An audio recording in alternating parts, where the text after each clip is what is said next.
Vous voyez la présentation?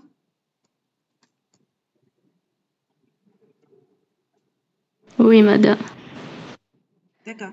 Je vais commencer par un rappel très rapide de ce que nous avons dit sur le stock et puis on va continuer avec le reste de ce cours-là.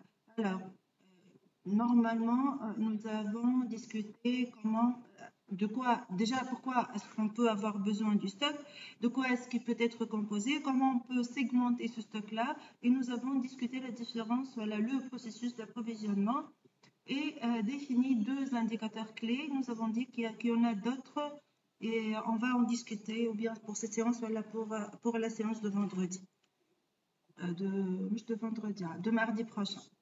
D'accord. Pour cette séance, on va continuer avec ce qu'on appelle le mécanisme de régulation. Je vais vous présenter les méthodes les plus connues de gestion de stock et on va finir par présenter la formule la plus utilisée pour la gestion de stock qui est appelée la formule de Wilson. On va voir quand est-ce qu'on peut appliquer cette formule-là et comment l'appliquer, comment l'exploiter.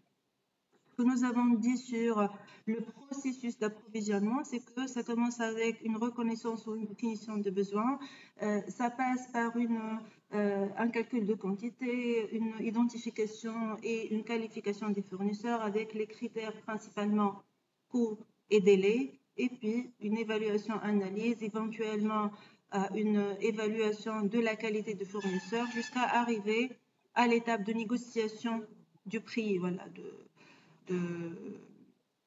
du mode de paiement qui est l'action de l'activité d'acheter. C'est une étape du processus d'approvisionnement. Et dans le cas général, on dit approvisionnement et non pas achat parce qu'il s'agit de tout un processus avec une évaluation de performance sur presque toutes les étapes. Nous avons par la suite dit que lorsqu'on parle de stock, on doit parler d'articles. Et chaque article a sa propre façon, sa propre méthodologie de gestion de stock. Et lorsqu'on parle de la fonction stocker, ça revient à approvisionner, mettre en attente, puis utiliser à la demande. Et c'est pour cela que nous avons dit qu'on appelle stock tout ensemble d'articles qui est en attente ou bien d'une transformation ou bien d'une commercialisation. C'est-à-dire que les machines de production, par exemple, les équipements de production dans le cas général, ne peuvent pas être considérés dans une entreprise manufacturière comme un stock parce que ces équipements-là ne sont ni destinés pour la commercialisation ni pour la transformation. Ce sont des outils ou des équipements de production.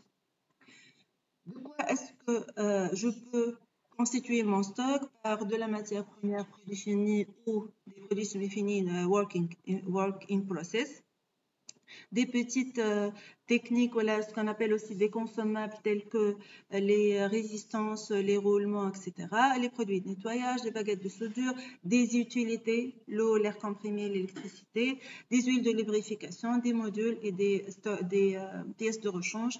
Ce sont les articles les plus communs à être mis en stock.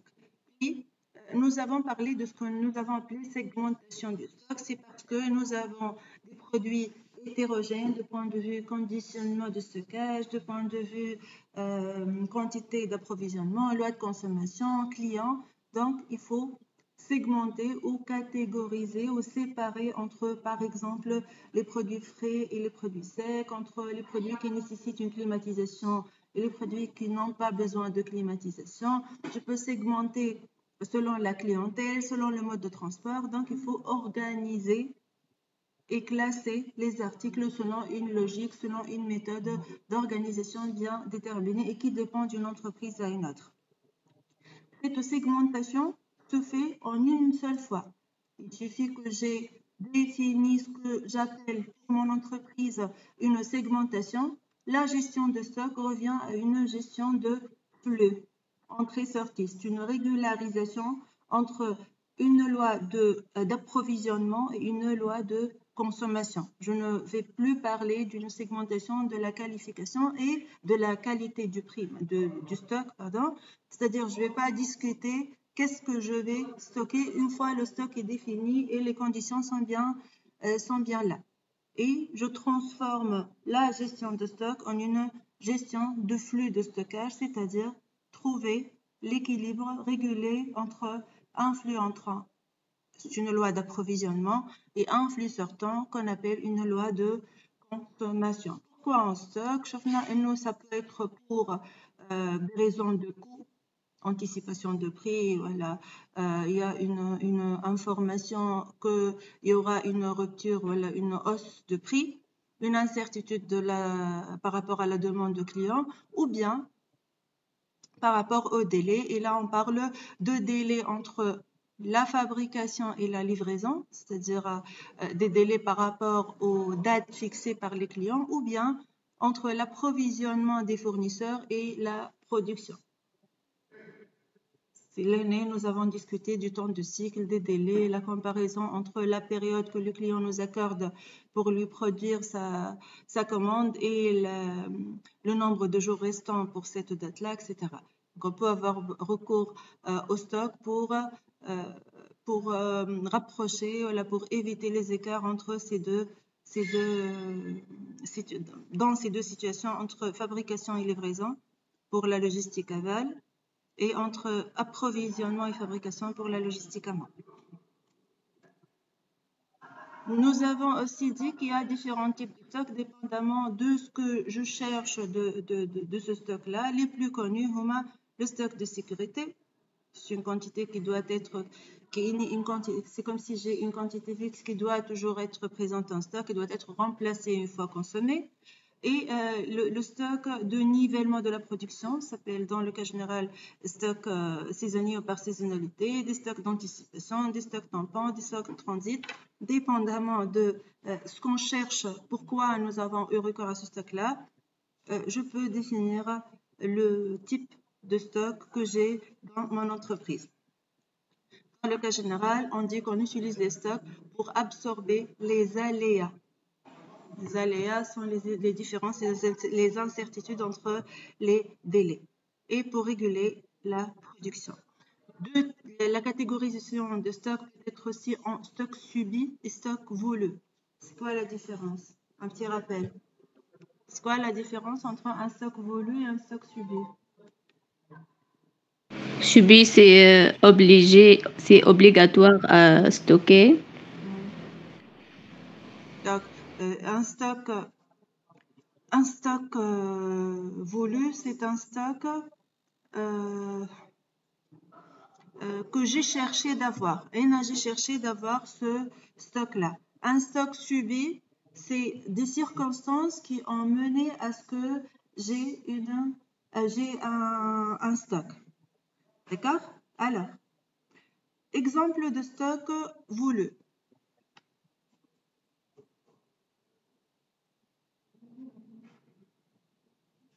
Matière première. Dans tous les cas, stock de matières premières, dans tous les cas, c'est une... Non. Non. Lorsque ils sont en cours de ce produit. Non. Lorsque nous choisissons de stocker la matière première, on parle de stock matière première voulu. Pour les mêmes matières premières, quand est-ce qu'on peut avoir un stock subi de matières premières? Pour le même exemple. Arrêt de production. Par exemple, très bien. Si j'ai par exemple un arrêt de production pour une défaillance de certains, voilà, pour des défaillances de certains équipements de travail, la quantité de matières premières qui était destinée pour la production sera stockée et considérée comme un stock subi non volontaire. Ça peut être aussi suite à une mauvaise estimation, mauvaise prévision de la demande. L'exemple que vous avez cité, c'est par rapport au rythme de production, un changement non volontaire du rythme de production.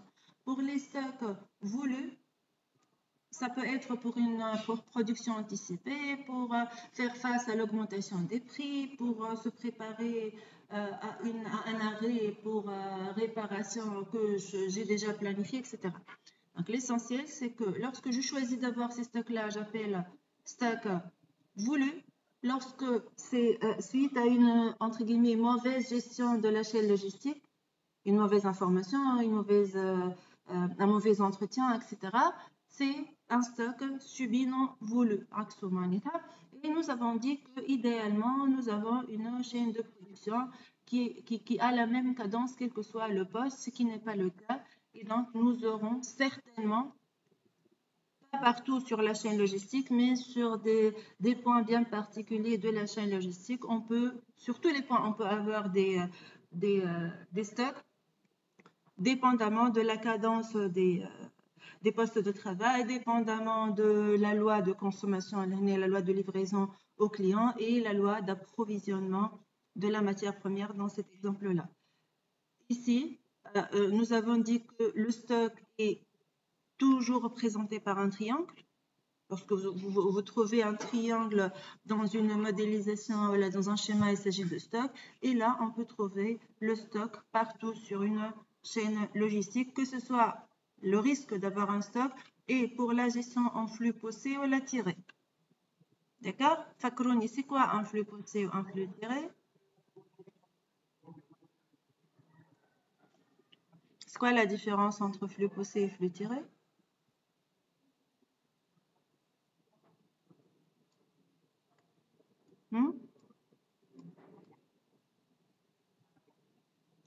Flux tiré, c'est quoi? Tiré par quoi?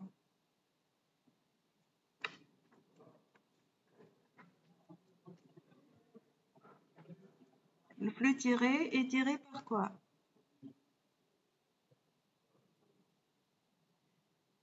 Le demande égale Par la production. demande. Oui, le flux tiré est tiré par la demande de client. C'est-à-dire que l'entreprise ne produit que si il y a une commande qui va être vendue. D'accord? Pour le flux poussé maintenant. Il est poussé par quoi? Qui prend la décision de la quantité produite?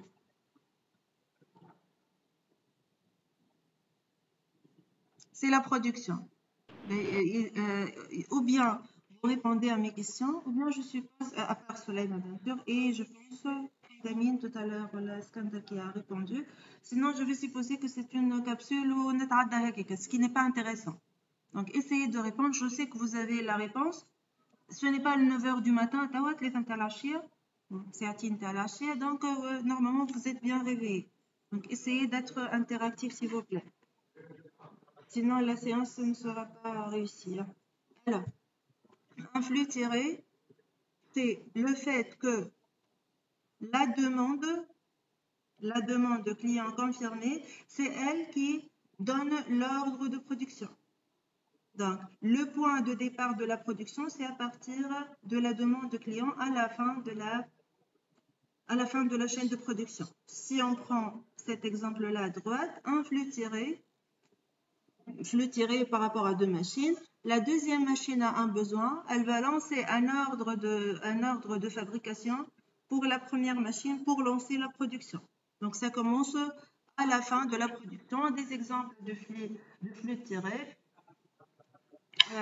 c'est les produits de consommation, ça peut être la fourniture scolaire ou autre. D'accord? Pour le flux poussé, le point de départ, c'est la production, c'est la matière première. Dans le cas d'une production, d'une chaîne de production entre deux équipements, l'ordre de fabrication est lancé sur la première machine, même si la deuxième machine n'exprime pas de besoin. Et dans ce cas, nous avons le risque d'accumulation de stock. La fabrication, la production a lieu quel que soit le besoin de la deuxième machine. De même pour les produits finis, la production du produit fini sera toujours là, même si en stock, les produits finis sont les ventes. Donc un flux poussé, c'est de la matière, du poste amont vers le poste aval sans que le poste aval exprime son besoin. Dans le cas des fruits et légumes, on ne peut pas arrêter la terre de produire des légumes ou des fruits. D'accord? Donc, une schématisation des deux flux. Un flux poussé, c'est-à-dire que la production a lieu quelle que soit la demande ici. Et il y a un risque de stock. pour la production tirée, c'est la demande qui tire la production. Juste une illustration pour pouvoir se rappeler de la différence entre ces deux. Parfois, on trouve un mix entre les deux types de production de flux poussé tiré avec ou sans régulation. Pour le flux tiré avec régulation, c'est-à-dire la première partie de la chaîne logistique, elle est en flux poussé. Tendu, madame. Non, tendu, c'est un cas particulier de flux tiré. C'est là où on n'a aucun gaspillage. Flux tiré poussé, c'est comme c'est schématisé ici. La première partie de la chaîne logistique, elle est en production poussée. Et puis, on stocke un produit semi-fini. Et à la demande, on commence la production à partir du produit semi-fini, à partir de la matière première. D'accord? Est-ce que c'est un flux tendu là? Un flux tendu là. Et ça là. اي مدام انا سألتك على التندو. شوف انت la représentation de ce flux, est-ce que c'est tendu ou pas? هذا شنو؟ C'est un stock ou pas? Oui, c'est un stock. C'est un gaspillage ou pas? Oui. Oui. Donc, est-ce que c'est tendu? Non. لا. D'accord? Donc, quelle que soit la situation, poussée ou la tirée, qui est une source de gaspillage, le flux n'est pas tendu. Qui est un flux qui n'est pas tendu, c'est-à-dire il y a un arrêt quelque part. Un flux tendu, il n'y a ni gaspillage ni arrêt depuis la première étape de production jusqu'à la dernière étape. Ah oui, c'est bon, on a d'accord. Voilà. Donc, puisqu'ici on dit un stock, donc ce n'est pas un flux tendu. D'accord? Donc, le flux poussé-tiré avec régulation, c'est une partie poussée en stock des produits semi-finis et à la demande, on commence la production à partir de l'étape de produit semi-fini. Exemple de ce chaîne de production poussé-tiré avec régulation. Exemple réel, معناها. Oui, bien sûr.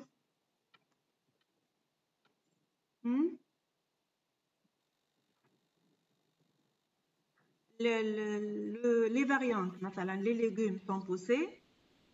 On stocke les légumes dans des réfrigérateurs et à la demande de salaison ou la variante, je commence la production à partir des congélateurs. D'accord?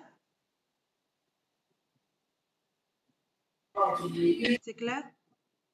وي مادام فما اكزامبل اخر ما نعرفش صحيح ولا لا كيما اللي حكينا عليه المره اللي فاتت في الكوب دوموند يحضروا كونتيتي نتاع دي بول وبعد يشوفوا الريزولتا نتاع لي ماتش ويطبعوا انهي ايكيب في Donc pour traduire à nos étudiants étrangers, pardon, c'est pas étranger, nos étudiants qui ne comprennent pas l'arabe, Soulaïma, tu peux traduire ou là je leur traduis moi-même? Traduis, madame. Allez, tu peux pas essayer? Mais c'est pas grave. Alors, Soulaïma a proposé un deuxième exemple. Ils vont voir l'enregistrement. D'accord. Hein? C'est leur droit. Mais, alors, heureusement qu'ils ne vont pas... j'ai problème, je suis on passe. Hein? À collège. Désolé, madame. Mais, alors, ce que Soulaïma a proposé comme exemple, c'est l'exemple des produits, par exemple les t-shirts durant la Coupe du Monde.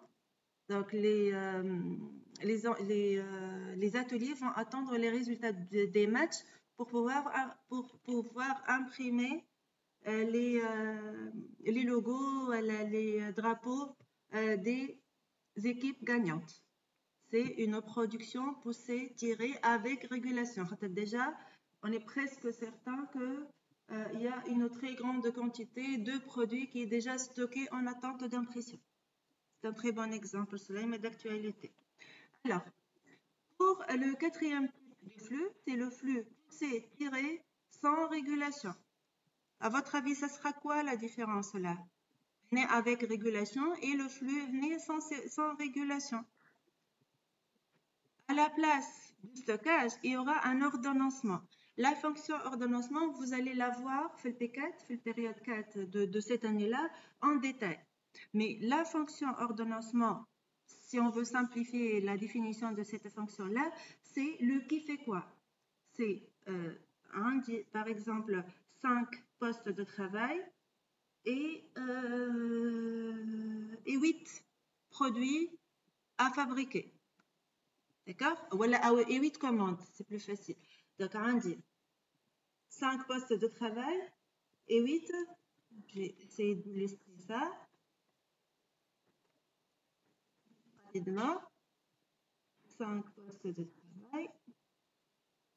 Voilà, هذا ma P1, P2, P3, P4. Je suis un peu là. P1, P2, P3, P4 et P1. Et j'ai 10 commandes. Je crois que j'ai 8 commandes. L'essentiel, j'ai un certain nombre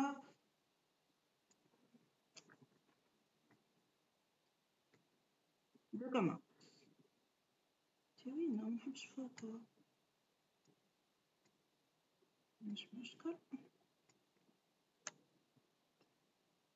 C1, C2, C3, etc. D'accord? L'ordonnancement, ça consiste en quoi?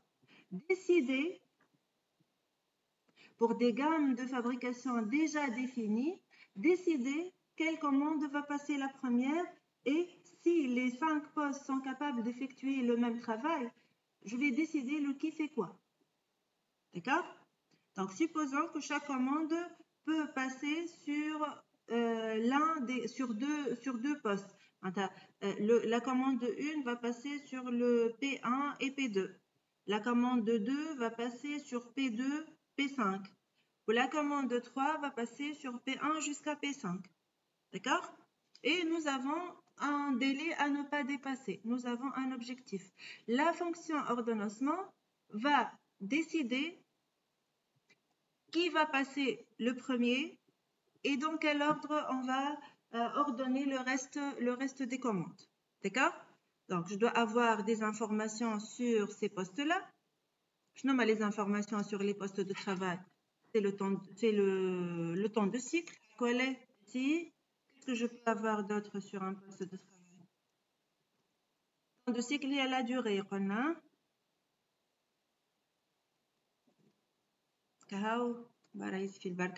Sur la commande, qu'est-ce qu'on peut avoir comme information sur une commande? Je dois avoir la gamme de production. Voilà. Quantité. Mais c'est la quantité. Quoi d'autre?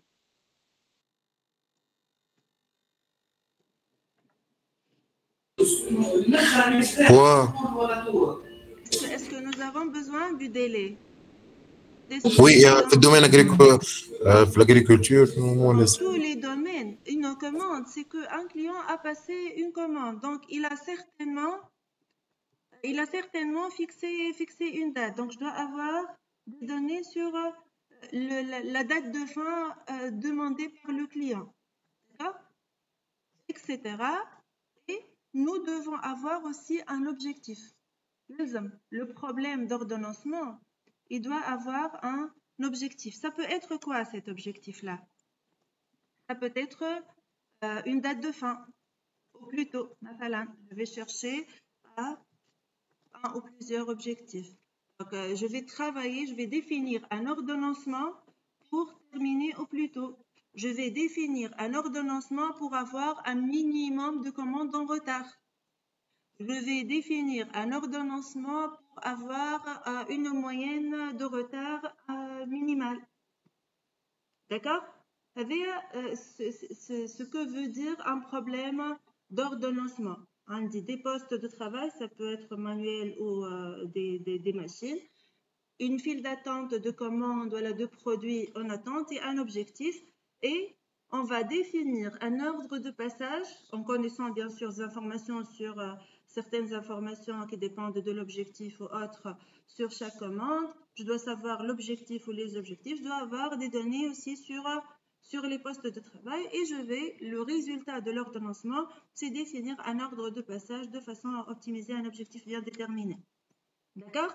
Et c'est ce qu'on appelle un ordonnancement. Ce n'est pas un stockage directement, donc la différence entre un flux poussé tiré avec régulation et un flux poussé tiré sans régulation, c'est que le stockage se fait temporairement, on peut appeler ça un stock tampon.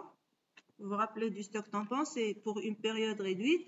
Et puis, on va ordonnancer, on va effectuer un ordonnancement qui va définir l'ordre de passage des commandes devant chaque équipement. Et puis, l'ordonnancement, allez, ça s'appelle poussé-tiré sans régulation parce que cet ordonnancement va dépendre de la demande de client. C'est la demande de client qui va définir cet ordonnancement-là. Et l'exemple, c'est le produit laitier. Les salaisons, ça peut être un exemple aussi. L'essentiel, on parle de flux poussé-tiré lorsque une partie de la chaîne de production est organisée et gérée en flux poussé et la dernière partie en flux tiré. Avec stockage, s'il y a un stockage au milieu, sans stockage, si on a uniquement un ordonnancement, c'est-à-dire une définition de l'ordre de passage des produits, la décommande devant les postes de travail cet ordonnancement est conditionné par la demande du client. Et là, on parle de flux poussé-tiré sans régulation. D'accord? Allez, pour parler des flux poussés et tirés. Et on peut, la remarque de où est-ce qu'on peut trouver des stocks. On peut trouver des stocks au début de la chaîne, exemple stock de matières premières, à la fin de la chaîne de production, produits finis, et au milieu avec les encours ou les produits semi-finis. Voilà les déchets. On peut trouver des déchets aussi. D'accord? Pour la méthode ABC, c'est une méthode qui me permet de tracer une courbe de cette forme-là, et ça peut être dans certains cas particuliers appelé un diagramme 20-80 pour définir trois familles ABC. Et le plus important pour le traçage d'un Pareto d'une courbe 20-80, c'est l'interprétation. Donc, si on trace la courbe, si on finit le traçage de la courbe, on termine le traçage de la courbe, le travail commence et non pas se termine. D'accord? Comment on va créer? La première remarque, c'est que pour chaque critère, on a un Pareto. Donc, on ne peut pas tracer une courbe de Pareto pour des critères quantitatifs différents. Nous avons choisi l'exemple du nombre d'unités et les étapes. Parmi les étapes qu'on peut suivre, c'est déterminer, parmi l'ordre des étapes qu'on peut suivre, déterminer l'ordre décroissant, la valeur cumulée et puis le pourcentage cumulé. Une des façons qu'on peut adopter parce que mon objectif c'est d'avoir le pourcentage cumulé, donc je peux passer par ordre décroissant, valeur cumulée, pourcentage cumulé, ou bien pourcentage, ordre de pourcentage décroissant, pourcentage cumulé, ou bien ordre décroissant, pourcentage cumulé. L'essentiel, on ne commence l'exécution du pourcentage cumulé qu'après l'ordre. Et à la fin, j'ai besoin d'un pourcentage cumulé pour pouvoir tracer la courbe. Dans l'axe des abscisses, on place les éléments à classer dans l'ordre décroissant. Dans l'axe des ordonnées, on place les pourcentages cumulés du critère à analyser. Et nous avons, si on suit ces étapes-là, toujours une courbe qui a cette forme-là. Et nous avons cité une remarque si on veut travailler sur les pourcentages, 20, 80, 30, 60. On doit considérer des distances égales pour cette distance-là entre 0 et 100%. Et on peut utiliser aussi entre 0 et 1 des proportions. Hein. Mais je préfère personnellement d'utiliser 0,100 parce que c'est plus précis. Et dans l'axe des abscisses, on place les éléments dans l'ordre décroissant. Et la distance entre le premier élément et le dernier élément doit être la même que cette distance-là. Comment on peut vérifier s'il s'agit d'une courbe de Pareto maintenant? On considère la courbe réelle que nous avons trouvée ici. On trace la courbe théorique de Pareto avec cette définition-là, on ne va pas en revenir. On trace les deux courbes extrêmes 1 et 2. La première courbe extrême, c'est un produit représente l'événement, un produit correspond à 100% de la valeur du critère, donc nous aurons un seul point ici, c'est la courbe extrême 1. La courbe extrême 2, tous les produits ont la même importance, donc on aura une diagonale de cette forme-là. Et puis on va calculer le ratio discrimination qui est égal à CB divisé par AB comme distance. Et dépendamment de la valeur que nous allons trouver, on va vérifier s'il s'agit ou pas d'une courbe de Pareto. Dans notre cas, on va trouver, vous allez trouver 0,67. Donc, c'est le 4. Le 4 ici, c'est 20, 30, 50. Donc, la première famille, elle représente 20% de la population étudiée. La deuxième famille B représente 30% et la troisième représente le reste des 50%. Et nous aurons l'interprétation. D'accord? Nous avons introduit quelques indicateurs les plus utilisés, le taux de rotation et le taux de couverture du stock. Et ce ne sont pas uniquement ces deux indicateurs qu'on utilise pour la gestion de stock. Il y en a d'autres. On va voir un exercice pour la définition d'autres indicateurs de performance pour la séance prochaine, Inch'Allah. D'accord? Le troisième indicateur qu'on va discuter pour l'évaluation de stock, c'est le coût de stockage. Est-ce que quelqu'un peut me dire comment on peut calculer le coût de stockage? On dit un stock d'un article grand A, comment je peux calculer son coût?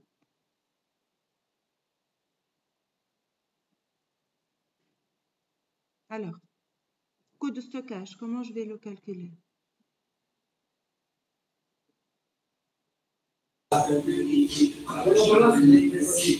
والله مادام معناها الكو دو ستوكاج كيما نحكيو معناتها لومينيسيتي ولا كان عندنا فريغو ولا حاجه هذوكم. Je vous pose la question, comment on peut calculer le coût de stockage? Donc, tu proposes le coût de climatisation, de consommation énergétique. Oui, quoi d'autre? كان معناتها الوير هاوس مكري معناتها لوي ولا مش لوي. Que ce soit le warehouse, l'entrepôt, le coût de location, le prix de location de l'entrepôt, l'entretien, c'est pas loué, c'est mon entrepôt, il y a des charges aussi. Oui. Oui, quoi d'autre? Donc, on a le coût de le coût d'entreposage, le conditionnement, que ce soit climatisation ou autre, quoi d'autre? temps, madame, période اللي باش تقعد مستوكي. L'amortissement de stock. Le temps هو l'amortissement, إكرام, tu veux dire amortissement كيما قارس لينا؟ On n'est pas là. L'amortissement, oui, la dépréciation. معناها ستوك يفقد قيمته معناها. Exactement. Donc, lorsque n'importe quel bien qui reste dans l'entreprise, il va être déprécié, il va perdre de sa valeur. Donc, généralement, le stock, c'est l'amortissement. Et on appelle l'amortissement, entre guillemets, pour le stock, une dépréciation. Il va perdre de sa valeur. Donc, pour les équipements, amortissement. Pour le stock, généralement, on a une dépréciation. Il y a des cas particuliers de stock et les messieurs font une dépréciation, mais la majorité, ils perdent de leur valeur. Oui, quoi d'autre? Donc, les frais de stockage, que ce soit climatisation, consommation énergétique, location ou l'amortissement du local, de l'entrepôt, l'amortissement, quoi d'autre? Si j'ai un magasinier, les employés معناها الناس اللي تهبط مادام زاد الفري نتاع الليسونس كان باش نخدم بشريو لي فاتور le frais de flux معناها اللي باش يهبطوا الفري نتاع ليسونس je peux considérer comme coût aussi. اما est-ce que c'est un coût de تنشوفوا وين باش نحطوه مي وي le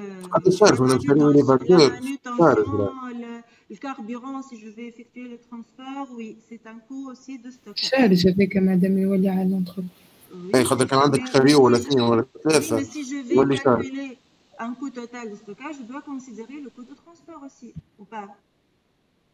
Oui, bien sûr. Oui, bien sûr. Quoi d'autre?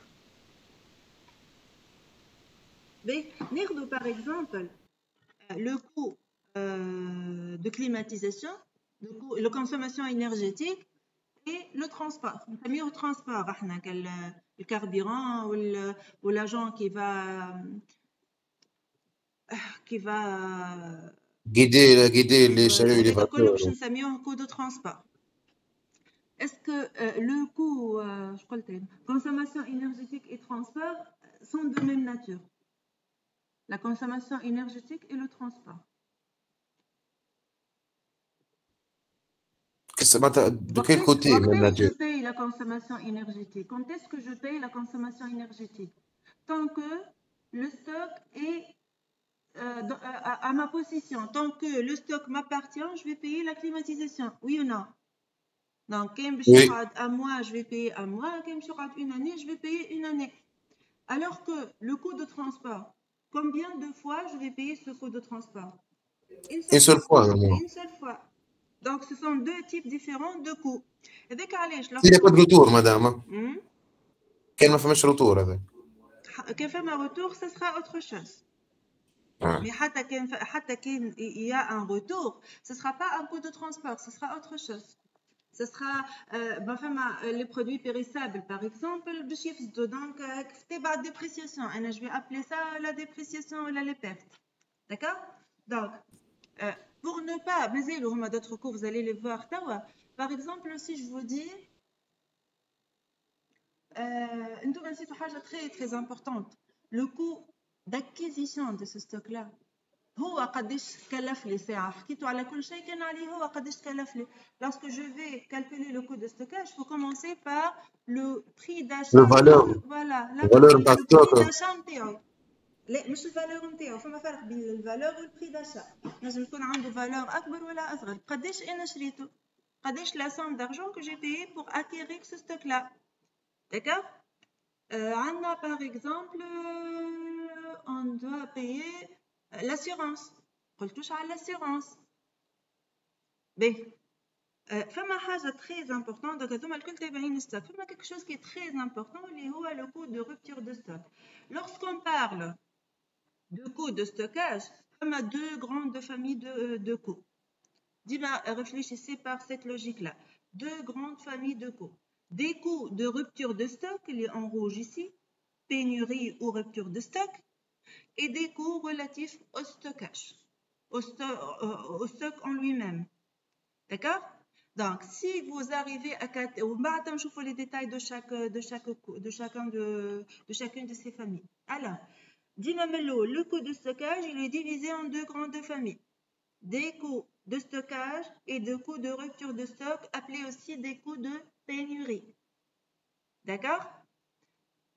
Le coût de pénurie. Pénurie, c'est la défaillance, c'est une des défaillances de gestion de stock, la rupture de stock. La définition de terre. Si je suis en situation de rupture de stock, qu'est-ce que je vais payer? Qu'est-ce que je risque de payer? Ça va être les ruptures de stock. Qu'est-ce que je paye en interne? Qu'est-ce que je peux payer en interne? Je m'en ai à payer en interne. Qu'est-ce que je vais perdre si je me trouve dans une situation de rupture de stock dans l'usine, dans l'atelier?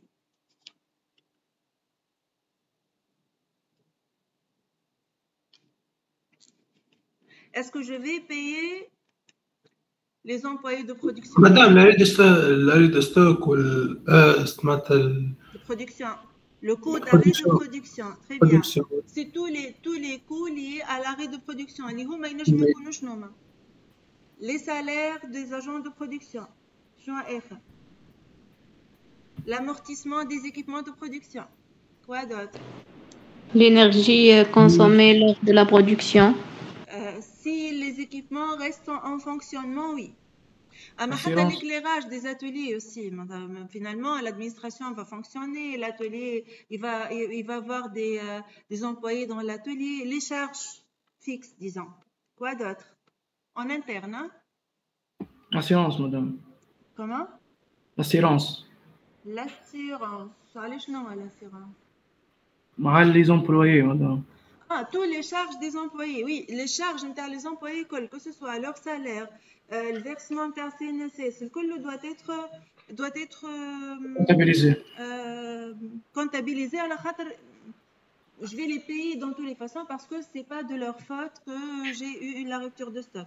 Donc, toutes les charges en relation avec la main-d'œuvre inoccupée et les équipements en arrêt, l'amortissement et autres. D'accord? Je risque d'avoir besoin d'heures supplémentaires lorsque je résous le problème. Les employés seront en quelque sorte démotivés lorsqu'il reste une longue période sans travailler. Bon, c'est pas toujours vérifié, mais ça peut être le cas. L'obligation de modifier l'ordonnancement. C'est quoi l'ordonnancement? L'ordre de passage devant les postes. Je risque, en rupture de stock d'une commande, je risque d'être obligé de changer cet ordonnancement et ce n'est pas évident de faire ça. Des ordres total. Les ordres de fabrication, كلهم يتبدلوا. كي حتى كان عندي 10 ordres de fabrication وعندي une rupture de stock في un seul ordre, tout le reste risque de se bouleverser. De changer tout l'ordonnancement. On a intérêt à ne pas avoir de la main-d'œuvre inoccupée et des équipements en arrêt. Donc, on change l'ordonnancement pour minimiser les dégâts, disons. Le risque de créer le goulot d'étranglement. C'est quoi? Je connais pas, Camille, c'est quoi un goulot d'étranglement? Goulot, on a vu post-goulot, mais ça s'appelle aussi goulot d'étranglement. C'est quoi le goulot, le post-goulot? Le poste qui insiste leur temps de cycle sur le taux. Voilà, c'est le poste qui va imposer son rythme sur toute la chaîne de production. Donc, c'est le poste le plus lent, voilà qui a la cadence la plus faible. Quand on a 3 postes, il produit 10, 12, 13, le poste 13 sera plutôt le poste 10 soit le poste goulot. C'est le poste qui va imposer son rythme sur toute la chaîne de production, le poste qui a les performances les plus faibles. Et on risque limite la production. Qui limite la production, madame. Qui limite, اللي هو باش يعطيني la cadence de la chaîne de production. Il va imposer son rythme sur la chaîne de production, oui. Donc, il y a quelques coûts internes à supporter si on se trouve dans une situation de pénurie. Pour les coûts externes maintenant, qu'est-ce que je risque de payer en externe? Interne, lié directement à la production. Externe, c'est lié à quoi? Au client et le délai de livraison. Donc, qu'est-ce que je risque de payer si je suis en situation de rupture de stock? Délai de non-livraison, le retard. Délai, non-respect du délai de livraison. Non-respect du délai de livraison. Donc, je n'ai pas respecté ou le client... Pénalité de retard. Je risque de payer des pénalités de retard. Très bien. Sinon, elle est plus grave que les pénalités de retard, non? Qu'est-ce qui est plus grave que les pénalités de retard? C'est la réputation. C'est la mauvaise réputation. C'est le fait que les clients, ils disent que ce fournisseur n'est pas fiable. Ou là, ils trouvent un remplaçant. Si le client trouve un remplaçant, tu trouves un autre fournisseur de la même marchandise, c'est la plus grande perte qu'on peut avoir suite à une défaillance de ce genre-là. D'accord? Je risque aussi de payer des heures supplémentaires et avoir recours à des sous-traitants, mais pour ne pas perdre la réputation. Je risque de, par exemple, j'ai produit 60% de la commande, oui, il me reste 40%. Ou si les clients exigent toute la quantité à la fois. Avec le retard de livraison, il ne va pas accepter cette commande qui n'est pas complète, qui ne répond pas à tous ses besoins. Donc, je risque aussi d'avoir un surstockage de produits finis. Je suis en rupture de stock de matières premières, mais en surstockage de produits finis. D'accord? Donc, on risque aussi d'avoir des surcoûts liés à une commande qui n'a pas été achevée. Il y a aussi parfois les entreprises se trouvent obligées de livrer gratuitement pour ne pas justement perdre le client et la réputation. Donc, il y a des surcharges. L'essentiel, ce sont des surcharges liées au client, internes liées à la production, externes liées au client principalement. Et qu'est-ce que je peux payer lorsque je suis en situation de pénurie? Et donc, le coût que je vais payer, le coût de stockage que je vais payer si je suis en situation de rupture de stock. La situation de rupture de stock, c'est quoi? Je m'en ai en situation de rupture de stock.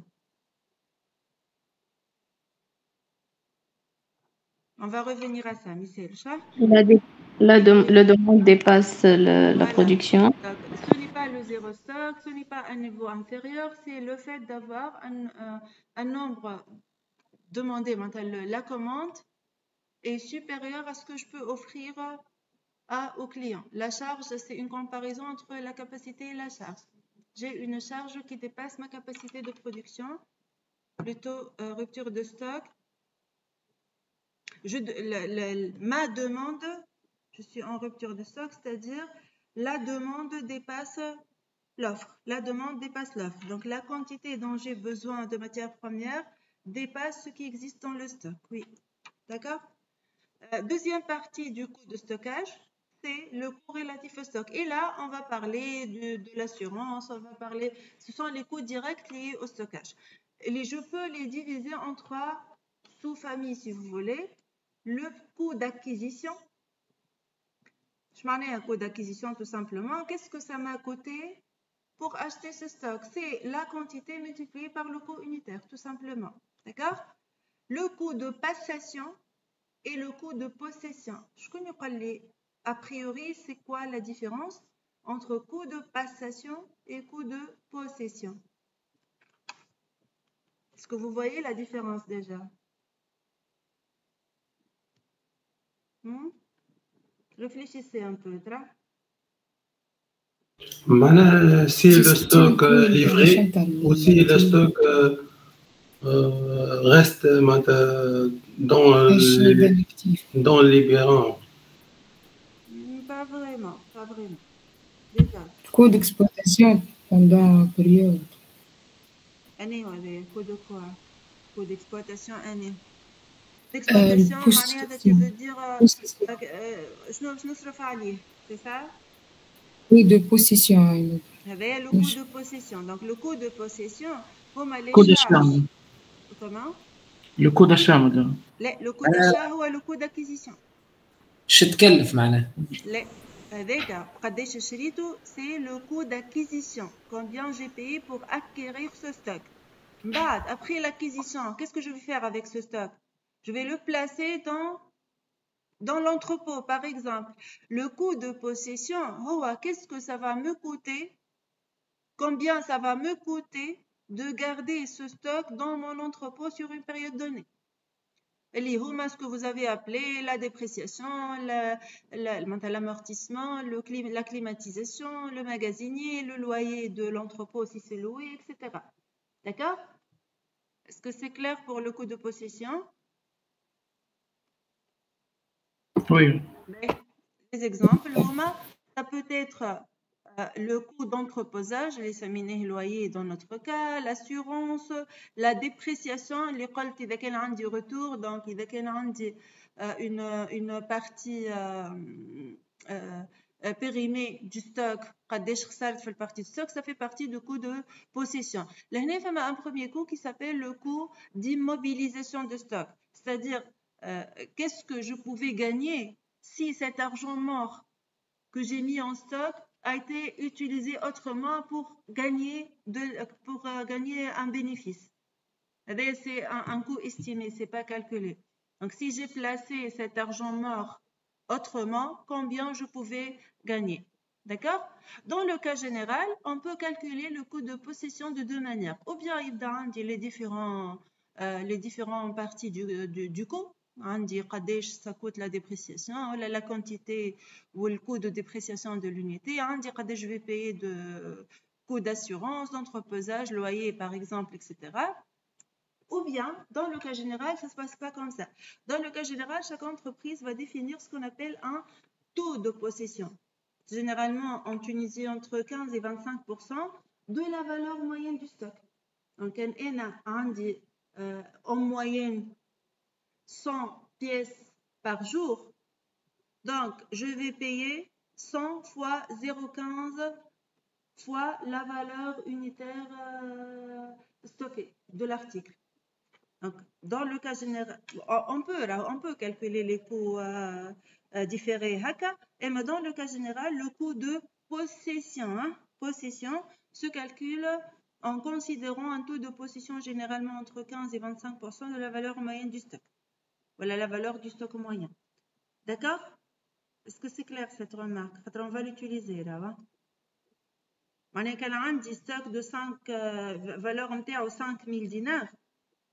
باش نصرف عليه 5000 fois 0,15.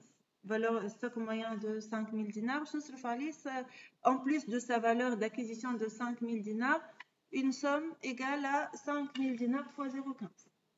D'accord? C'est pour le coût de possession. Je n'ai le coût de passation maintenant. C'est le coût, qu'est-ce que ça m'a coûté de passer une commande? C'est la préparation, sans les frais de poste si j'ai un frais de poste, c'est les frais de paiement bancaire, les frais de paiement en facture, un coursier que je vais envoyer, un moyen de transport à envoyer au fournisseur, la manutention et l'inspection. Je m'en ai à l'inspection. Qu'est-ce que ça veut dire, inspection de stock? L'inspection, qui met le contrôle qualité. Ça peut être considéré comme le contrôle qualité lorsque je vais, donc on a fait la réception de stock, voilà.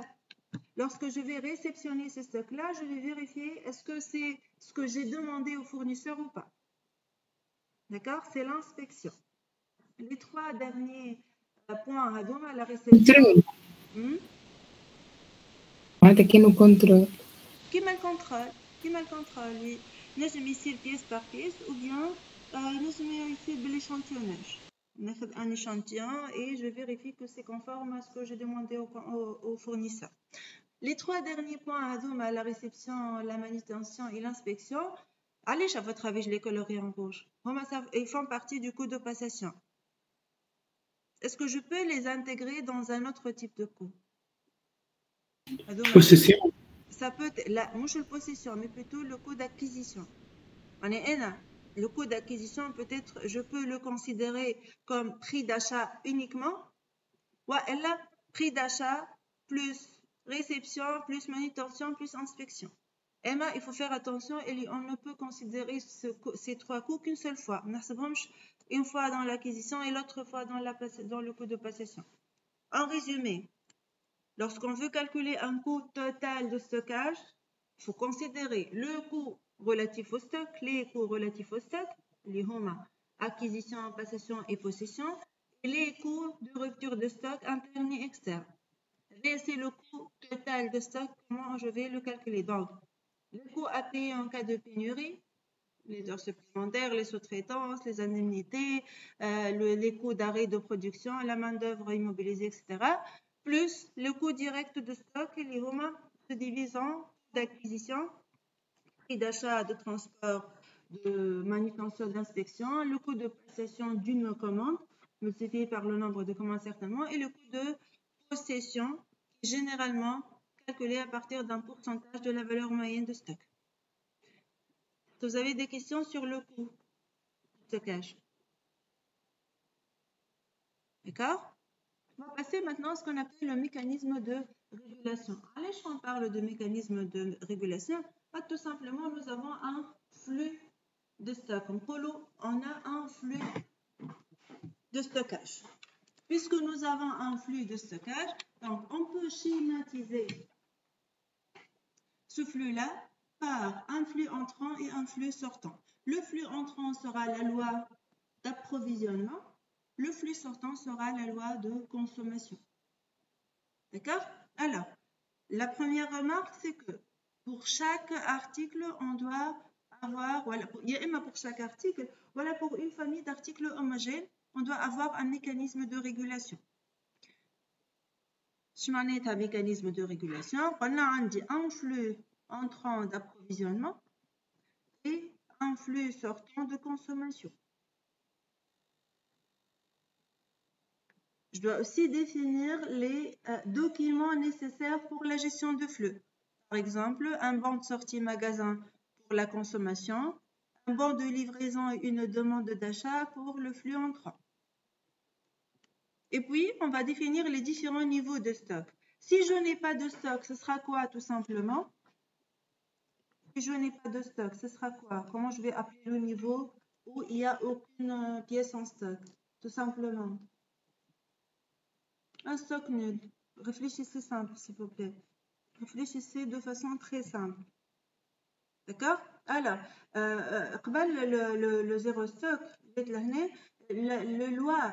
la loi de consommation et la loi d'approvisionnement doivent communiquer. C'est-à-dire, je dois avoir un retour d'information, un feedback. Lorsque je consomme une quantité, je dois informer l'approvisionnement que le niveau de stock a diminué.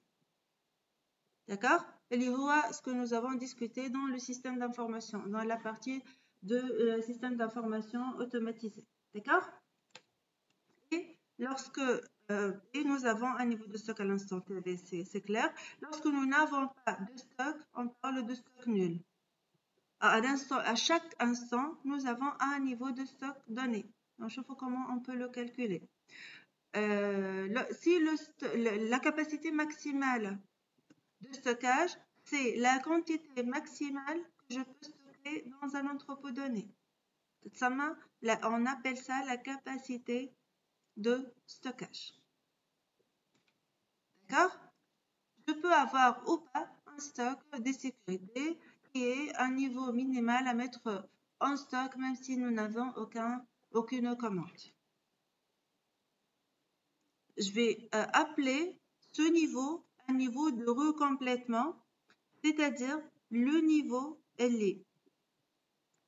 Je me base dessus, en détail cette méthode-là, mais je me base sur ce niveau-là pour décider si je vais ou pas approvisionner, si je vais ouvrir cette vanne d'approvisionnement ou pas. D'accord? Donc, on va revenir à ce niveau-là, mais c'est un niveau de référence. C'est ce qui est à retenir pour le moment. C'est un niveau de référence. Maintenant, ce que vous allez faire, vous allez considérer toutes ces informations, le stock de sécurité, le stock nul, le niveau T, et vous allez me dire comment je peux calculer, en se basant sur ce qui est présenté ici, comment je peux calculer le niveau de stock à un instant donné T. Tout simplement. Et là, je suis le 12 octobre, où j'ai eu quelques approvisionnements, j'ai consommé une certaine quantité et le vendredi 13, vendredi 14, le mois 13. Vendredi 14, je vais calculer mon niveau de stock. Qu'est-ce que je vais calculer mon niveau de stock? Tout simplement, j'ai acheté quelques commandes et j'ai consommé des pièces. Donc,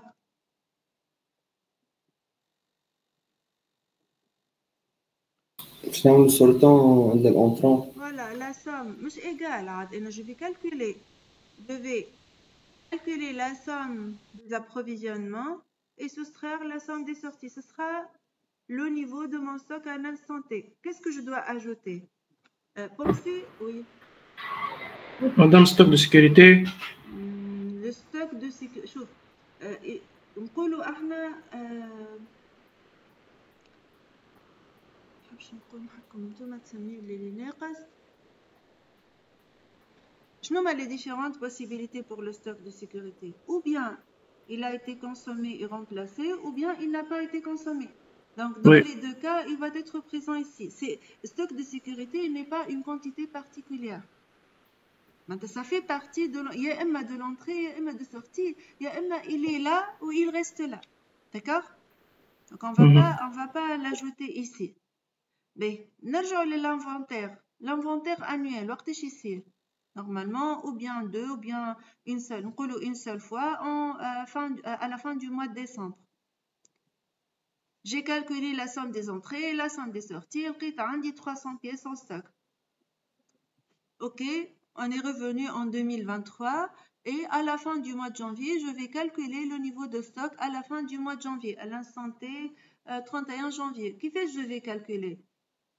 Je vais considérer... نزيد ناخد ال 30 بيس. Voilà, donc je dois ajouter, très bien, je dois ajouter la quantité existante au début de la période d'étude, la quantité entrée et ce sera la quantité sortie. Il ne faut pas oublier cette partie-là. D'accord? Donc, si on doit considérer le flux entrant et le flux sortant, mais nous avons toujours une situation initiale. Ça peut être le stock de sécurité, je ne sais pas. Ça peut être une quantité inférieure au stock de sécurité. Ça peut être une quantité supérieure au stock de sécurité. L'essentiel, on doit considérer le niveau de stock au début de l'exercice. Pour l'exemple de l'inventaire, on doit prendre en considération le niveau de stock au début du mois de janvier ou le niveau de stock, c'est égal au niveau de stock à la fin du mois de décembre de l'année I-1. Donc, si je vais calculer, ce n'est pas un inventaire, si je vais calculer le niveau de stock à l'instant T, je considère l'état du stock au début de la période d'étude, j'ajoute la somme du flux entrant et je soustrais la somme du flux sortant. Maintenant, si on effectue un inventaire, est-ce qu'on va toujours avoir exactement la même quantité calculée suite à un inventaire physique? Est-ce que je vais trouver certainement la même quantité? Il y a les stocks périmés et il y a beaucoup de facteurs marqués. Stock périmé, est-ce que je peux le comptabiliser? Oui. Stock périmé, je comptabilise, c'est une quantité entrée et sortie comme rébut. Donc ça existe. خاطر sortie تنجم تكون consommée, تنجم تكون rejetée, تنجم تكون retour vers le fournisseur. L'essentiel, elle est sortie du stock. D'accord? Donc, autre proposition.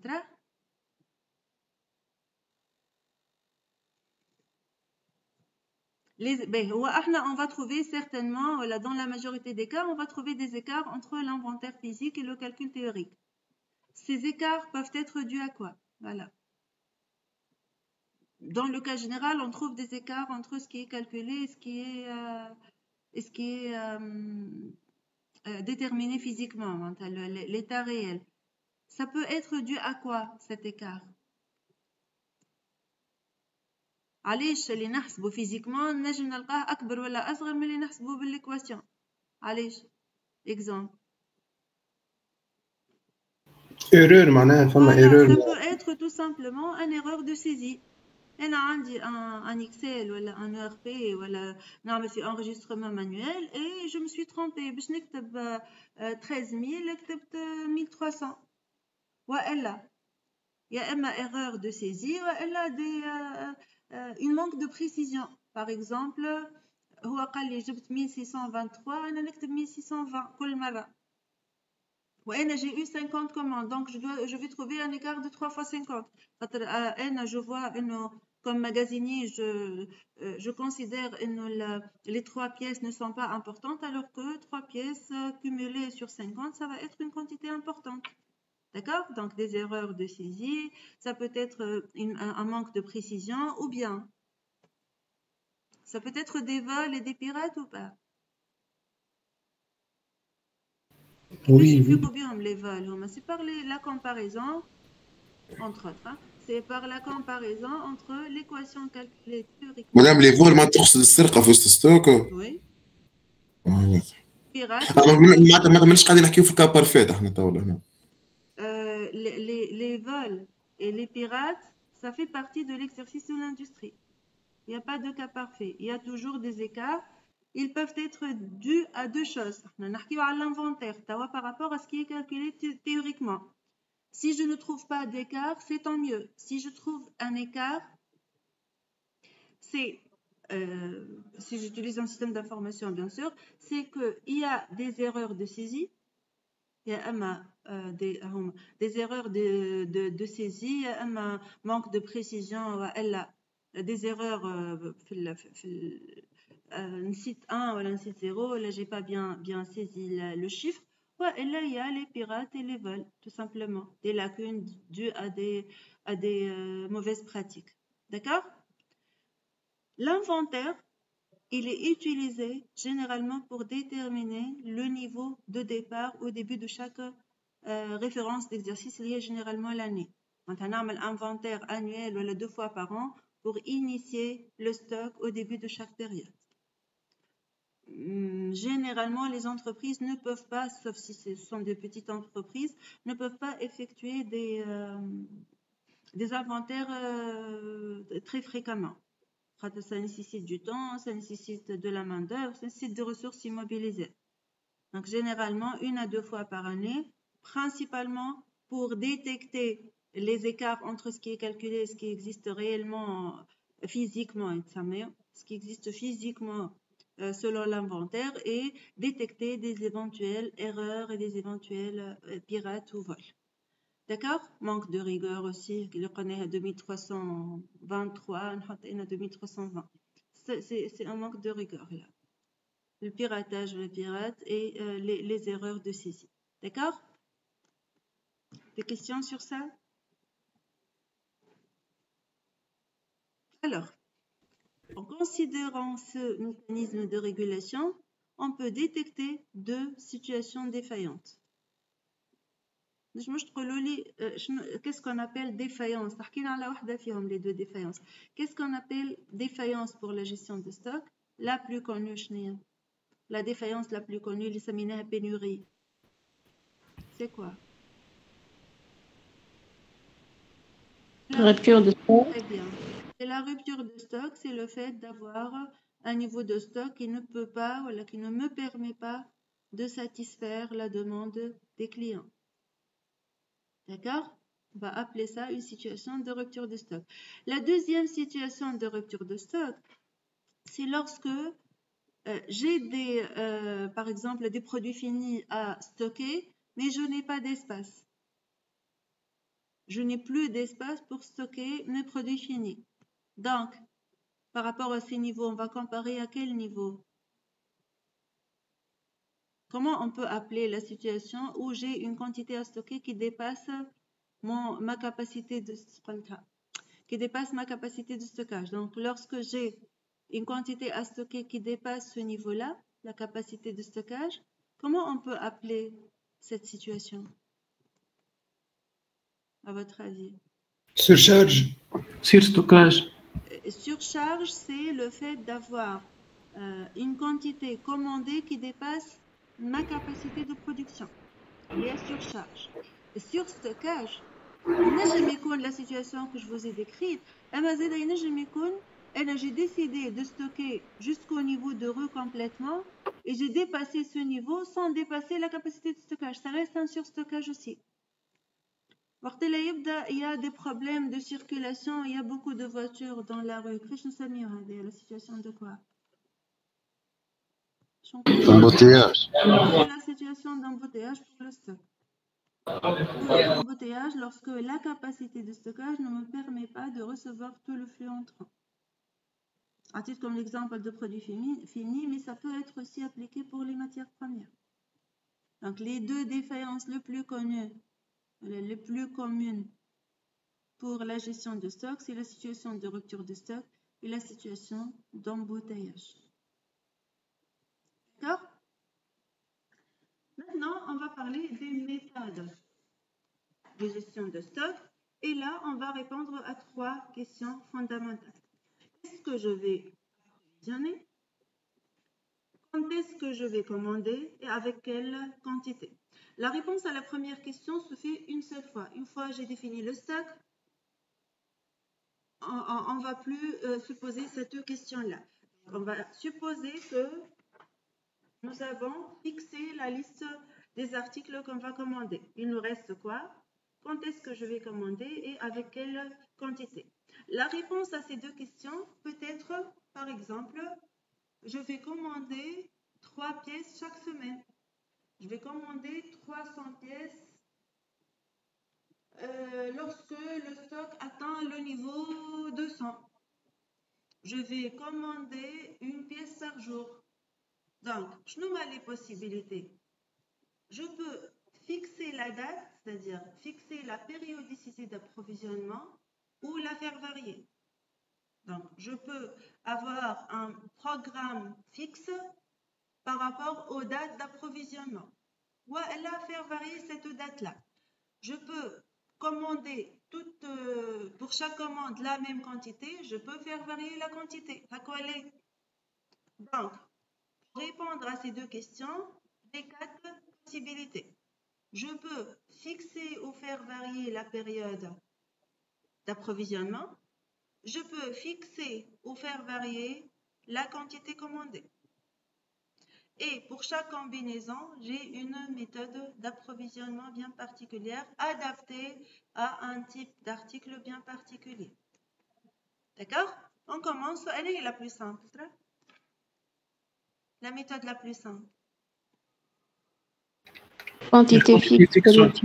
Quantité fixe et date fixe. Dimal fixe, c'est le plus simple.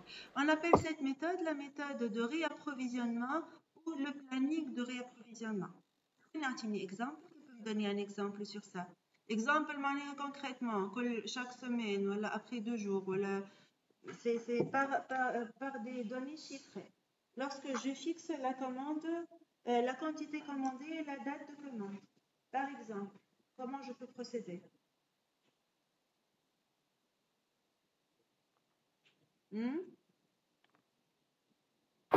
Madame, par exemple, si tu veux commander à travers Jumia, عندك يعطوك البريود معناها فيكس نتاع الليفريزون وانت تبدا عارف الافونس الكونتيتي باش مثلا التليفون ولا معناها دي فيتمون ولا حاجه تبدا عارف الكونتيتي باش تشريها. احنا قلنا شكون لكن كلاس احنا قلنا اللي ان ستوك معناها ستوك انت تو توريزون par rapport à Julien ولا par rapport à celui qui va commander Jumia اللي عندها stock donc si tu raisonnes par rapport à Jumia, donc tu dois réfléchir comment Jumia va commander, pas comment le client va commander auprès de Jumia, tu vois. C'est une décision et l'entreprise va prendre. D'accord. فهمت c'est quoi la différence بين اللي قلت واللي انا حاجتي فيه. Donc réfléchissez lorsque une entreprise qui va commander une marchandise, comment elle va faire pour dire elle a fixé la date et la commande. Comment ça marche la date de la commande? Regardez. Je consomme, j'approvisionne. Je consomme, j'approvisionne. Je consomme, j'approvisionne. Avec des périodes égales. Là, tu as un exemple concret. Chaque lundi, j'achète 5 pièces. À la fin de chaque année, j'achète 2000 stylos. Au début de chaque semestre, j'achète 20 cartables. D'accord? Donc, la quantité, je sais exactement quand est-ce que je vais approvisionner et avec quelle périodicité.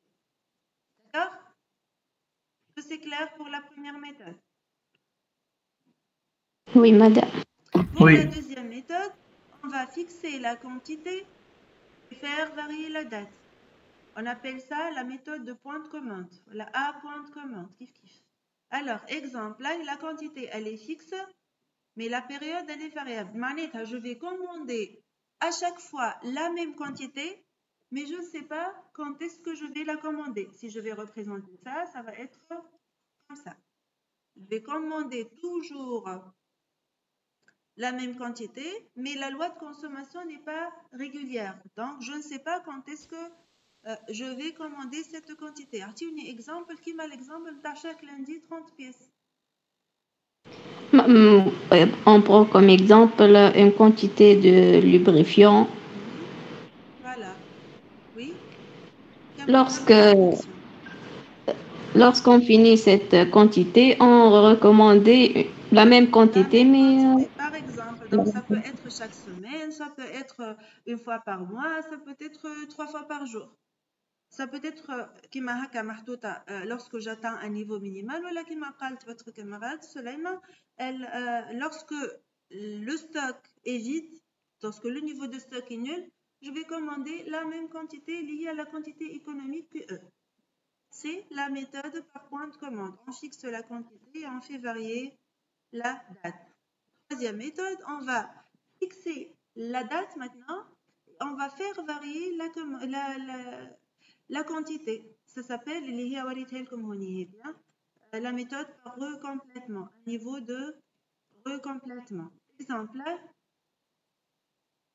on va faire varier la quantité et fixer la date. Exemple.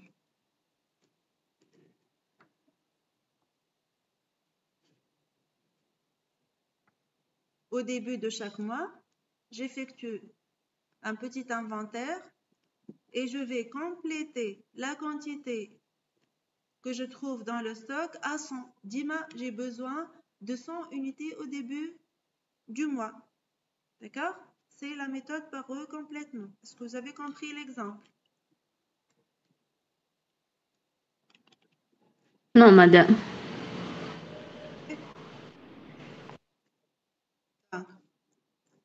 La date, elle est fixe. Donc, je vais commander à des périodes égales. Chaque semaine, par exemple. J'ai besoin au début de chaque semaine d'une quantité économique QE. Au début de chaque semaine. J'ai besoin d'une quantité QE. La consommation n'est pas régulière. Donc, une semaine, j'ai cette consommation. Donc, je vais commander 3 pièces. Au début de la semaine I plus 1, j'ai besoin de la quantité QE. Pour la deuxième semaine, je vais acheter Q2, Q3, Q4, Q5. Mais le contrôle de la quantité existante en stock se fait périodiquement. D'accord? Oui, madame. Donc, c'est la troisième méthode par point de commande. Par recomplètement, pardon. Point de commande, c'est la quantité qui est fixe. Par recomplètement. D'accord? La quatrième méthode, c'est une gestion spécifique, c'est-à-dire la date, elle est variable, la quantité, elle est variable. Il y a plein de méthodes dans ce sens-là. Par exemple, pour la gestion des pièces de rechange, on utilise la loi de Poisson. Pour la gestion de la matière première, pour la production, on utilise la méthode MRP. Il y a certaines modélisations modulaires. Il y a des modélisations mathématiques qui peuvent être utilisées.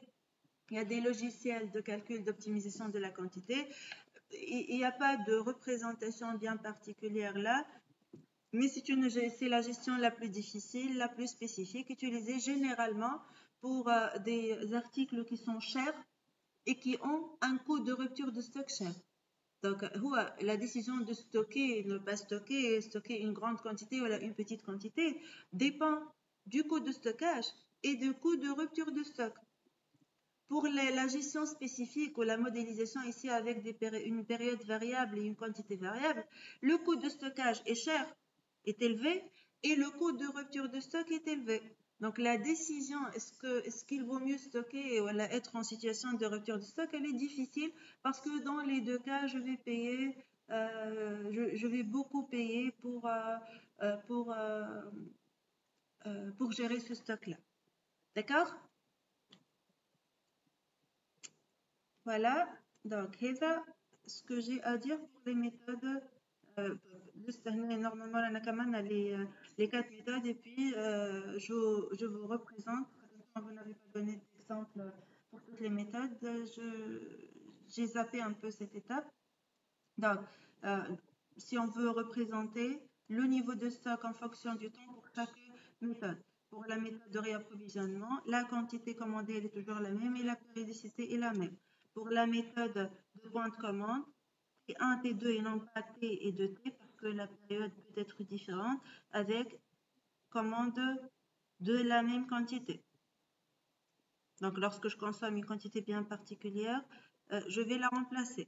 Pour la méthode de recomplètement, je contrôle le stock à des dates régulières, à des périodes régulières, et je complète par rapport à un niveau économique, une quantité économique calculée par une équation bien particulière. Bien donné, une des équations qui peuvent être utilisées. Pour la gestion spécifique, il n'y a pas d'optimisation parce qu'on peut avoir toutes les combinaisons. D'accord?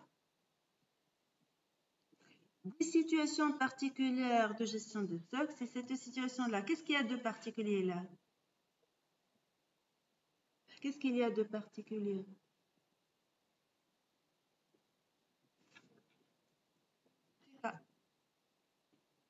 Le fait de consommer une partie du stock de sécurité. Est-ce que c'est normal de consommer une partie du stock de sécurité? Oui. Normal, mais c'est ce qu'il faut. Mais ça doit être remplacé rapidement. Donc, quand j'ai une commande de 120 pièces ou un dit 20 pièces ou un dit 100 pièces en stock plus 20 de sécurité, je peux vider le stock et le remplacer, supposer que j'ai déjà une commande confirmée. Donc, c'est très normal. Non, c'est ce qu'il faut.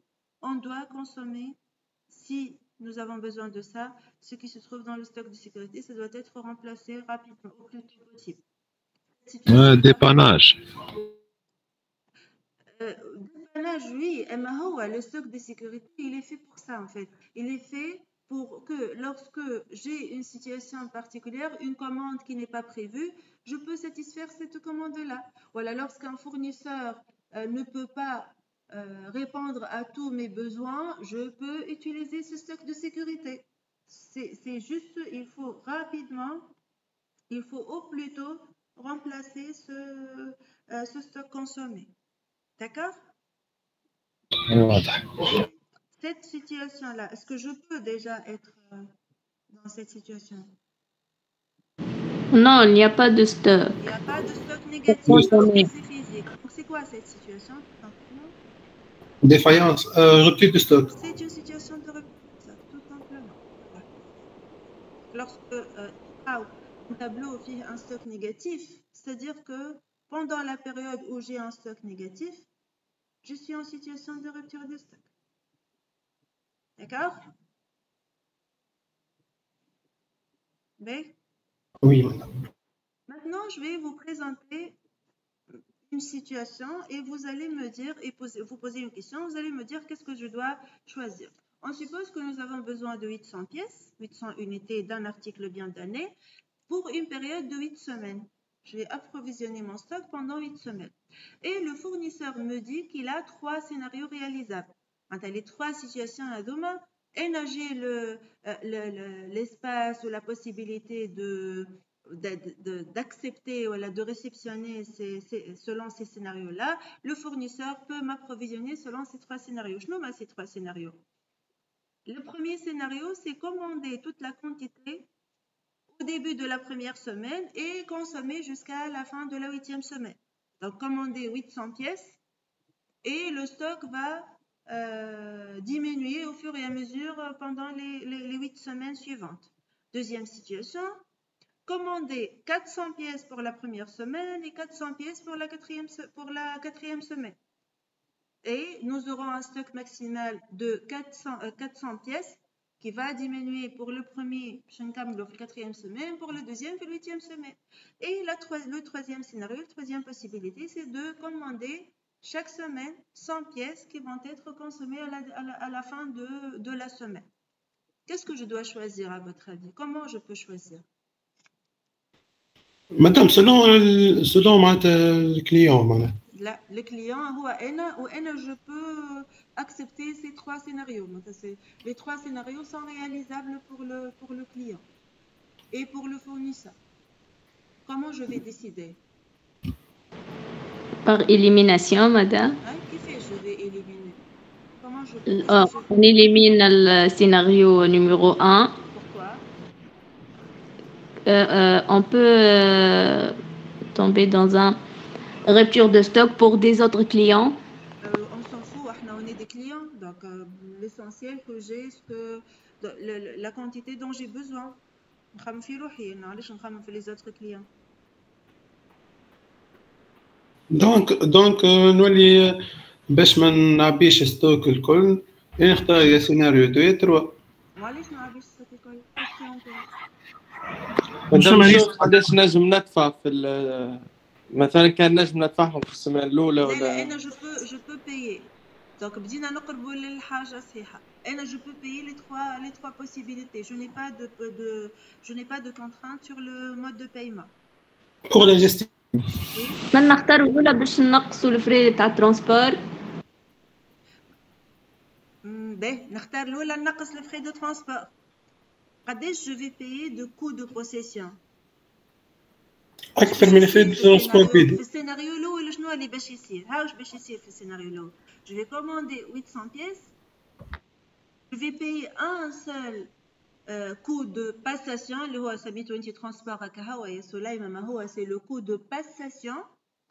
Par contre, pour la première semaine, je vais payer coût de possession fois 800. Pour la deuxième semaine, coût de possession fois 700. Pour la troisième semaine, fois 600, fois. Donc, je vais augmenter le coût de possession. Oui ou non? Et je vais diminuer le coût de passation. On suppose que le coût d'achat est bidou. Donc, dans tous les cas, je vais acheter 800 pièces. Est-ce que c'est clair pour le premier scénario? Donc, si on va diminuer le coût de transport, le coût de possession dans le cas général, mais je vais augmenter le coût de possession. Pour le deuxième scénario, je vais avoir 2 coûts de passation et un maximum de 400 stockés. Donc, je vais payer 400 fois coût de possession, plus 300 fois coût de possession, plus 200 fois coût de possession, plus 100 fois coût de possession, fois 2. Pour le troisième scénario, je vais... قداش من coût de passation? 8. Voilà. 1, 2, 3, 4, 5, 6, 7, 8 coûts de possession, mais avec un coût de possession assez réduit par rapport à la première et à la deuxième. Lorsqu'on vous pose la question, Dima, stock, voilà, mouche stock, lorsqu'on vous pose la question, quel est le meilleur scénario, vous calculez le scénario le moins cher. Tout simplement. Le coût total de stockage, coût d'acquisition, plus coût de passation, plus coût de possession, plus coût de rupture de stock. Ici, il n'y a pas de coût de rupture de stock. Pourquoi? J'ai besoin de 800 et je vais acheter 800. Donc, le coût de rupture de stock est égal à 0. Oui ou non? Oui ou non? Oui, madame. Oui, madame. Donc, je coût d'acquisition, coût de possession et coût de passation. D'accord? Le coût d'acquisition, puisque ma les prix, parce que on n'a pas d'informations sur le coût unitaire, on va supposer que le coût est le même, quelle que soit la quantité commandée. Donc, on va supposer que le coût d'acquisition c'est égal à 800 fois le coût unitaire, dans tous les cas. Coût de possession et coût de passation. Si je diminue le nombre de passations, c'est-à-dire j'achète toute la quantité en une seule fois, j'aurai un seul coût de passation et un coût de possession assez élevé. Si je vais choisir le troisième, je vais avoir 8 coûts de passation et un coût de possession réduit. Donc, dès que le coût de passation est très élevé, j'ai intérêt à commander en une seule fois ou en nombre réduit de fois. Et dès que le coût de possession qui est cher, ça nécessite un conditionnement, une consommation énergétique importante, où le coût de passation n'est pas trop cher, donc je vais choisir de commander sur plusieurs fois. Maintenant, on a 3 exemples. 1, 2, voilà 8 fois. Réellement, enfin, 1, 2, 3, 5, 6, 10, 8, 9. Je peux commander sur n'importe quel nombre. Je ne peux pas tâtonner et tester tous les scénarios. Il y a une méthode qui s'appelle la méthode de Wilson qui va me permettre non seulement d'évaluer ces 3 scénarios, mais aussi de trouver le scénario le moins cher. Le nombre de commandes qui va me permettre d'avoir le coût de stockage le moins cher pour assurer les 800 pièces dont nous avons besoin sur la période de 8 semaines. Donc, la formule de Wilson, elle va me donner 2 informations. Deux informations indépendantes, certainement. Le nombre de commandes à passer et la période qui sépare 2 commandes successives. Ça s'appelle la formule de Wilson. Sauf que la formule de Wilson, elle ne peut être appliquée que dans des cas particuliers. Je nomme ces cas particuliers. Je dois avoir des pièces qui ne sont pas trop coûteuses et qui ont une commande assez stable. 800. D'accord? Donc, je peux estimer la quantité totale consommée sur une période donnée. Et pour pouvoir appliquer la formule de Wilson sur les pièces ou les articles peu coûteux avec une demande stable, je dois respecter deux conditions. Et les humains, la première condition, la consommation totale doit être régulière, l'exemple de 800. La deuxième condition à respecter, c'est le fait d'avoir un coût unitaire qui ne dépend pas de la quantité commandée. C'est-à-dire, si le fournisseur, je vais vous montrer une étude de cas qu'on va traiter la prochaine fois. Exercice 2, gestion de stock. Voilà. Imagine le fournisseur يقول لي هاك. Si vous voyez l'étude de cas. Oui. D'accord. Alors, Ken يقول لي si vous achetez une quantité inférieure ou égale à 100, vous allez payer 1 dinar 500 par unité. Si la quantité de 51 à 100, vous allez payer 1,2 dinar par quantité. Si la quantité dépasse 100 pièces, vous allez payer 1,1 dinar par unité. On ne peut pas appliquer la formule de Wilson. Avec le coût unitaire doit être le même, quelle que soit la quantité commandée. Je crois que les coûts unitaires égale à 1 dinar, quelle que soit la quantité commandée.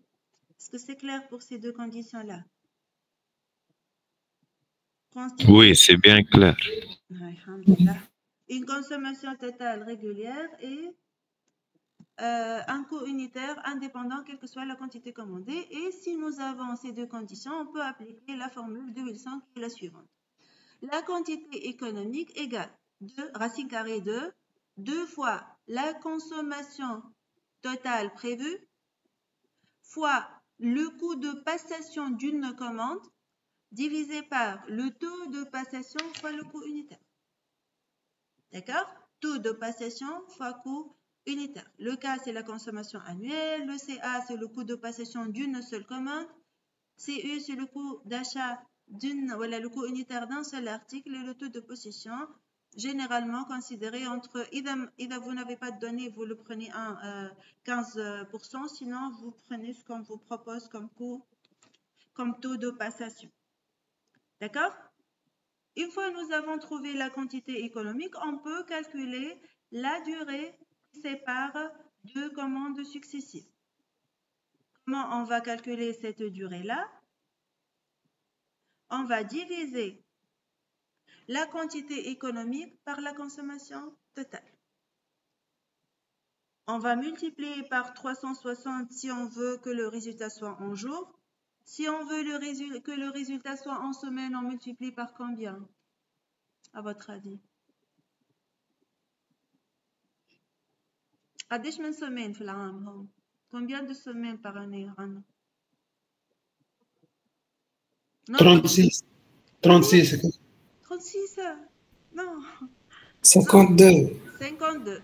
On a 52 semaines par an. Donc, si je veux que la période qui sépare deux commandes soit en semaine, je divise la quantité économique calculée par la formule de Wilson divisée par la consommation annuelle multipliée par 52. Si je veux que la durée soit en mois, et la référence, c'est l'année. fois 12. Fois 12, tout simplement. D'accord? Vous avez cet exemple-là. Rapidement, vous calculez la quantité économique. On termine avec ça. Donc, nous avons un article d'une valeur unitaire 20 dinars avec une consommation annuelle de 600 pièces, 600 articles.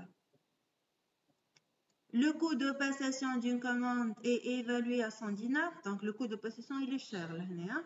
Et le taux de possession est à 15%. On vous demande d'appliquer la formule de Wilson pour calculer la quantité économique et la période optimale qui sépare deux commandes successives qu'on va noter T0 en jours. Rapidement, atteignez la quantité. Hein? Encore comme téléphoniste, vous calculez rapidement la quantité économique.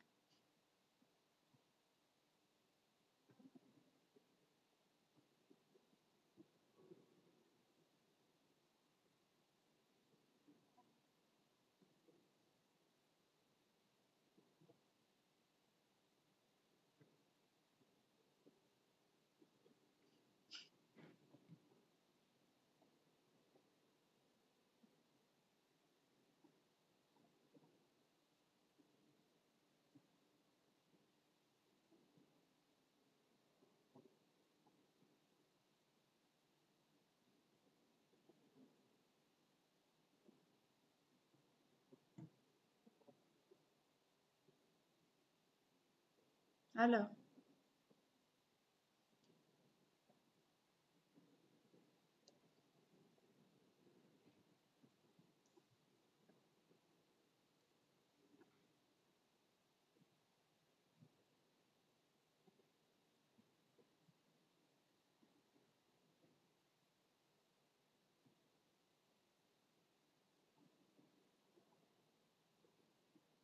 c'est aussi difficile.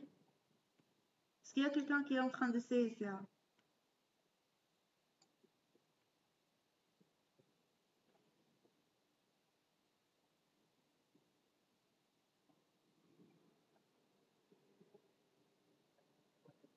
Donc, vous pouvez vérifier que vous aurez 200 articles comme quantité économique et bon, on est en mode par mois, par jour, c'est pas grave. Donc, vous divisez QE que vous allez trouver divisé par 600 et vous multipliez par 12, vous allez trouver 4 mois. Ouais, là, vous multipliez par 360 pour trouver le nombre de jours.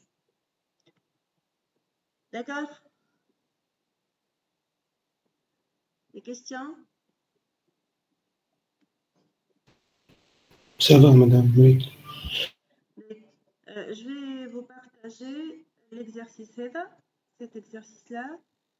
Vous essayez de le résoudre chez vous. On va le corriger, on va en discuter la prochaine fois.